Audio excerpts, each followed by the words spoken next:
Hey y'all, I'm Angela, and today is day 9 of Camp NaNoWriMo. I'm actually going to take a break from regular update stuff today, much as I'm probably taking a break from writing actual words. And instead, I wanted to talk a little bit about character creation and the way that I'm thinking about that for this story. So again, for context, this is my second ever novel. I am now about 15,000 words in. So basically what happened was that one of my friends from my writing group was talking about how he uses Enneagrams to help build his characters. And that was something that was really interesting to me.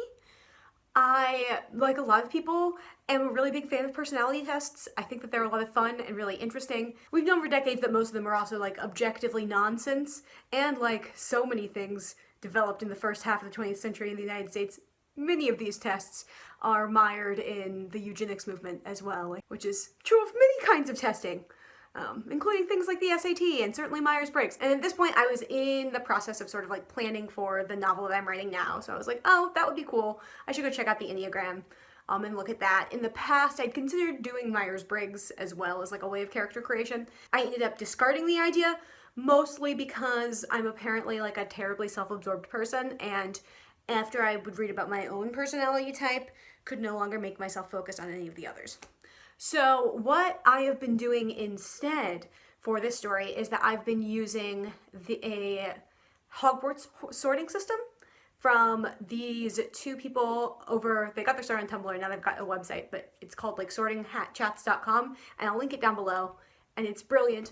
When talking about Harry Potter in this moment, right, in July of 2020, I do think it is important to acknowledge JK Rowling's continual and increasingly enthusiastic transphobia, and the ways in which both that causes emotional harm to people. I think it's also important to acknowledge that JK Rowling in particular is hugely influential. She has a lot of money, she has a lot of fame, and that she is using both of those things quite actively to erode the rights of trans people. I've tried several times now to sort of connect that back in a meaningful way, and I don't think that I am apparently capable of that in this moment, but I do think it's an important thing to acknowledge. And I will say that for me, the fact that A, this system has been developed by people outside of Rowling, and B, it is not in any way financially supporting her, is important. That said, I've been a huge fan of Sorting Hat Chats for a really long time. I've really enjoyed the work that they do, and I'm finding it really helpful as a tool for character creation. So basically the way that their sorting system works is it's actually a two-tier. So you've got a primary sorting and a secondary sorting, and they're both equally important. It's just the way that they named them. So essentially your primary is why do you do the things that you do, and your secondary is how do you do the things that you do. Part of what I really love about this system is, first off, there's a lot of nuance that comes into it. So it's very internally focused. It's very much focused on why do people want to do things and how do they feel either when they do them or when they don't do them. So it allows for a good level of complexity pretty quickly.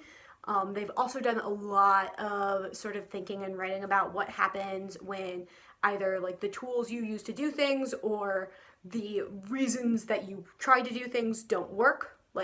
How do people respond to that? So basically you've got your primary and your secondary, and then there's also modeling, which is where you essentially take on the attributes of another house. What I really am motivated by is protecting myself and my loved ones, but I feel I should be motivated by these objective moral truths, so I'm going to live my life as though that's the case. Or I really just want to punch everything, but I think that I should do a bunch of research first, so that's how I'm gonna live my life. So things like that.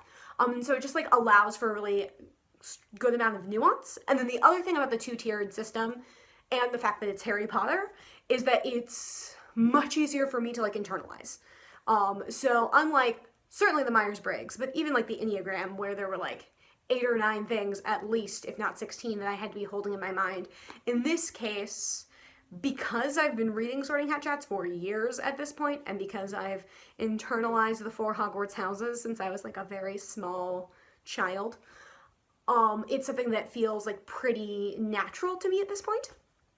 And then on top of that, because there's 2 tiers, basically there's sort of 4 or arguably 8 different things that you need to understand, which is what are the 4 houses and how do they look on the primary and on the secondary, and then from there that builds out like 16 different character types.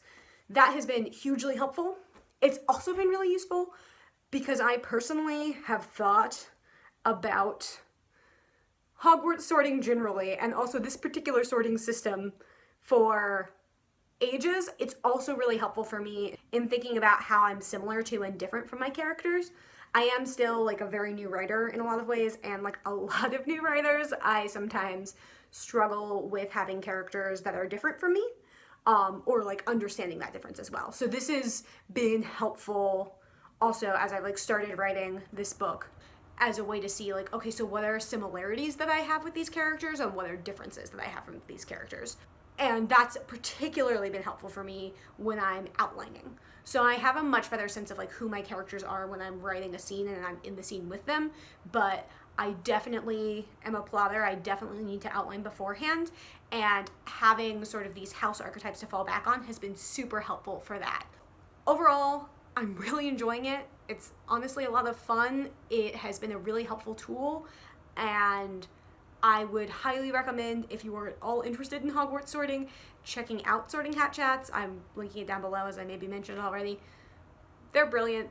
They're really interesting. They're a lot of fun. And I've also found it like a really useful tool. I did not sort the characters in my last novel, to the point where as I was doing character creation for my current whip, and I was like figuring out like, oh, what are the houses of all these different characters? As I was figuring that out, I was like, oh, I wonder what houses my other characters from like my first novel are.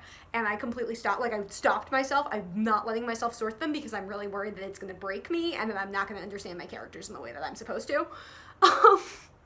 Which, now that I say it, sounds weird, but internally makes a lot of sense to me.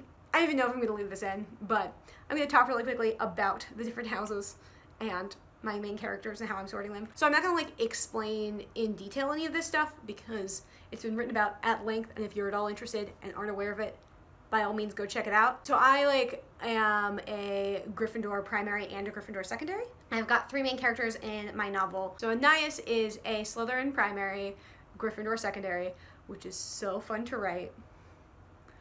Like, I'm having so much fun. She is so different from me, and I love her immensely.